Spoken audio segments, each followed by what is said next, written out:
Good morning all students. देखिए, आपको पर्यावरण प्राकृतिक संपदा बताई जा रही थी, ठीक है। उनमें आपको प्रदूषण बताया गया था, फिर उसके बाद उसमें जैव रासायनिक चक्र आ गया था।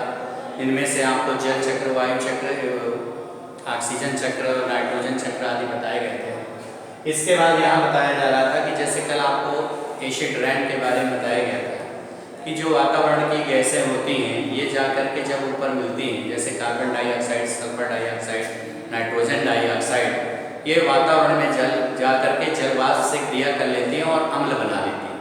और अम्ल के रूप में ये जब जल की बूंदों के साथ पृथ्वी पर आती हैं उसी को अम्ल वर्षा कहते हैं। अम्ल वर्षा का जो मुख्य कारक है वो आपका सल्फ्यूरस नाइट्रिक कार्बोनिक अम्ल है, ठीक है। अम्ल वर्षा के कारण क्या प्रभाव पड़ता है ये आपको बताया गया था, क्योंकि जो आप जानते हो सामान्य जल का जो आशुद्ध जल होता है उसका पीएच मान 7 होता है, लेकिन अम्ल वर्षा है तो अम्ल 7 से कम यानी 5.6 इसका पीएच मान होता है अम्लीय वर्षा का। इसके बाद आता है ग्लोबल वार्मिंग, ये आपको बताया जा चुके हैं पीछे। अब आपको बताना है ग्लोबल वार्मिंग है क्या, पृथ्वी ऊष्मायन है क्या। पृथ्वी के ताप, देखिए वातावरण में जब पेड़ पौधे काटे जाते हैं लगातार, जिसके कारण जब पेड़ पौधे ज़्यादा कटते हैं तो CO2 की मात्रा बढ़ जाती है, ऑक्सीजन की मात्रा कम हो जाती है। तो वातावरण में जब CO2 की मात्रा लगातार बढ़ती है तो पृथ्वी का ताप बढ़ने लगता है। तो पृथ्वी के ताप का बढ़ना ही पृथ्वी ऊष्मायन या ग्लोबल वार्मिंग कहलाता है, क्योंकि ग्लोबल वार्मिंग का मुख्य कारण क्या है, CO2 कार्बन डाइऑक्साइड गैस है। अब CO2 के ही कारण पृथ्वी के ताप में या वातावरण व समुद्र में जो औसत ताप में वृद्धि होती है उसी को ग्लोबल वार्मिंग या पृथ्वी ऊष्मायन कहते हैं। इसका मुख्य कारण CO2 है।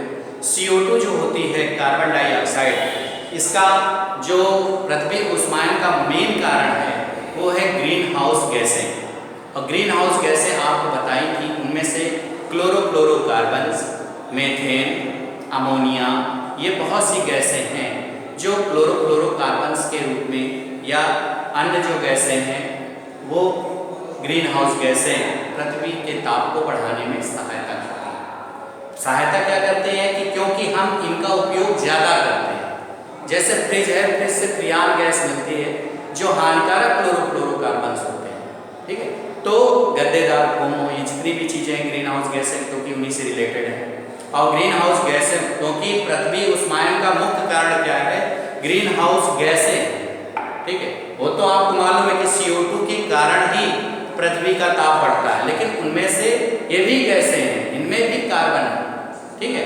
तो पृथ्वी के ताप को बढ़ना, CO2 के कारण पृथ्वी के ताप में वृद्धि, वो कहलाता है पृथ्वी ऊष्मायन।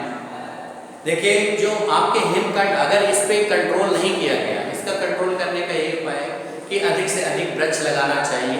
वृक्षारोपण के लिए कई कार्यक्रम चलाने चाहिए और उसके लिए विश्व पर्यावरण दिवस जो 5 जून को मनाया जाता है उसके लिए एक विस्तृत रूप से कार्यक्रम का पालन किया जाना चाहिए, जिससे कि लोगों को जागरूक किया जा सके।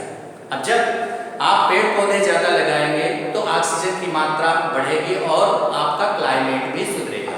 क्लाइमेट का मतलब कि जो बेसमय बारिश या बेसमय जो गर्मी और ठंडी पड़ती है, इसका बहुत बड़ा प्रभाव पड़ता है वातावरण में। तो पृथ्वी के ताप को बढ़ना ही आपका पृथ्वी ऊष्मायन है। अगर इसको नहीं रोका गया तो आने वाले समय में जो बड़े बड़े आपके बर्फ के पहाड़ हैं, हिमखंड हैं, ग्लेशियर हैं, वो धीरे धीरे क्या होंगे, पिघलने लगेंगे। जब पिघलने लगेंगे तो समुद्र का जल स्तर बढ़ जाएगा, जो समुद्र के किनारे बसे हुए क्षेत्र हैं वो उसमें समा जाएंगे। इसलिए हमको इसको रोकने के लिए, ग्लोबल वार्मिंग को रोकने के लिए अधिक से अधिक वृक्ष लगाने होंगे, जिससे कि हम पर्यावरण को संतुलित बना सकें, पर्यावरण में जो असंतुलन की स्थिति उत्पन्न है उसको रोका जा सके। फिर इसके बाद आता है कि ओजोन परत क्या होती है। देखिए समतापमंडल, पृथ्वी से 50 किलोमीटर ऊपर समतापमंडल में ओजोन गैस पाई जाती है। वो एक कवच के रूप में हमारे वातावरण में, हमारे जो जीवमंडल है उसका एक सुरक्षात्मक आवरण होता है वायुमंडल का, वो होती है ओजोन लेयर। ऑक्सीजन का ही बहुलक होता है, उसका सूत्र होता है O3, त्रिपरमाणु अणु है 3 परमाणु ऑक्सीजन के मिलकर के ओजोन बनाते हैं। ये ओजोन एक परत के रूप में पाई जाती है जो हानिकारक अल्ट्रावायलेट किरणों को, पराबैंगनी किरणों को पृथ्वी पर आने से रोकती है, क्योंकि ये ओजोन जो परत होती है सूर्य की जो अल्ट्रावायलेट किरणें होती हैं उनको एब्जॉर्ब कर लेता है, उनको पृथ्वी पर आने से रोकता है। ओजोन जो होती है, ओजोन सबसे पहले ओजोन की परत में जो है पतली होना, सन 1980 में सबसे पहले ओजोन की जो लेयर है उसको पतला होना दिखाई दिया था। वो कहाँ दिखाई दिया था?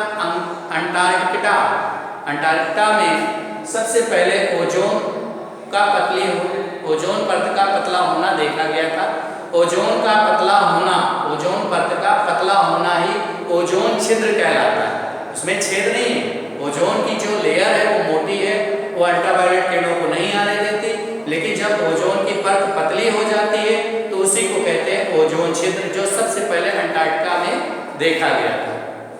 ओजोन के कारण जो है विभिन्न प्रकार के प्रभाव पड़ते हैं, जैसे मनुष्य में या जीवों में त्वचा कैंसर, नेत्र संबंधी रोग होने की संभावना बढ़ जाती है। ओजोन परत के क्षरण से क्या होता है? जो समुद्र के छोटे छोटे जलीय जीव हैं वो प्रभावित होते हैं। ओजोन परत के अपक्षय से या क्षरण से कृषि है, वन है, प्राकृतिक संपदाएं, इनको भी हानि पहुंचती है। ओजोन परत से आपके जो फसलें हैं, गेहूं, जौ, बाजरा वगैरह आदि भी प्रभावित होती हैं। ओजोन परत के क्षरण से जानवरों में भी विभिन्न प्रकार के रोग होने की संभावना बढ़ जाती है। ओजोन परत के क्षरण से बहुत से आपके जो जीव हैं उनमें विभिन्न प्रकार की बीमारियां उत्पन्न होती हैं। लकड़ी है, कागज है, प्लास्टिक है, अन्य जो आपके उत्पाद हैं उनको भी ओजोन परत प्रभावित करती है। और ओजोन परत का सबसे ज्यादा जो क्षरण हो रहा है किसके कारण? CFC, क्लोरोफ्लोरोकार्बन, यह आपकी ग्रीन हाउस गैस है कि उनको क्षरण कर रही हैं। ओजोन जो परत धीरे धीरे पतली हो रही है उसका मेन कारण है ग्रीन हाउस गैसें जो वातावरण में। मुख्य गैस कौन सी है? क्लोरोफ्लोरोकार्बन।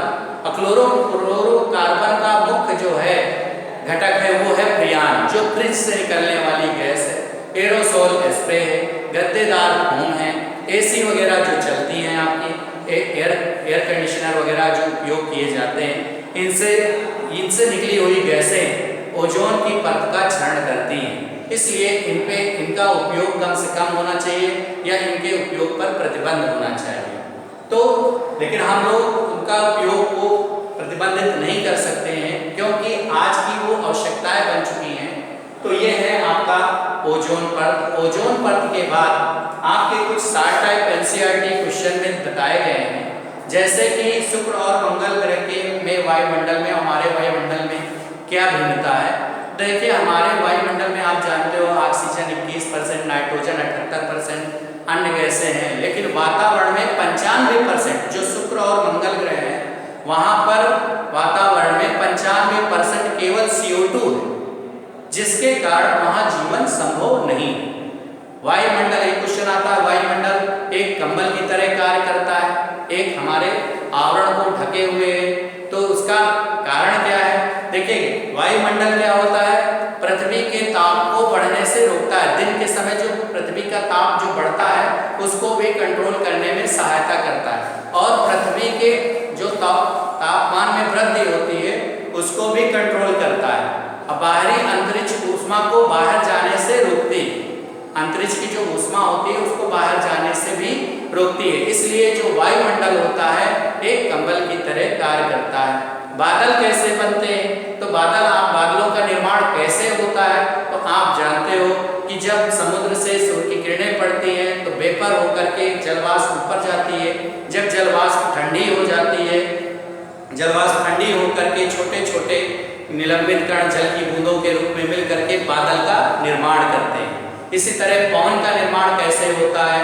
तो आपको मालूम है कि जब पृथ्वी के ऊपर जब सूर्य की किरणें पड़ती हैं तो जो गैसें होती हैं वो गर्म हो जाती हैं, गर्म होने के कारण वो हल्की हो जाती हैं, और हल्की होने से वो ऊपर उठती है, जिससे वायुदाब उसका कम हो जाता है। समुद्र के ऊपर जो है वायुदाब कम होने के कारण जो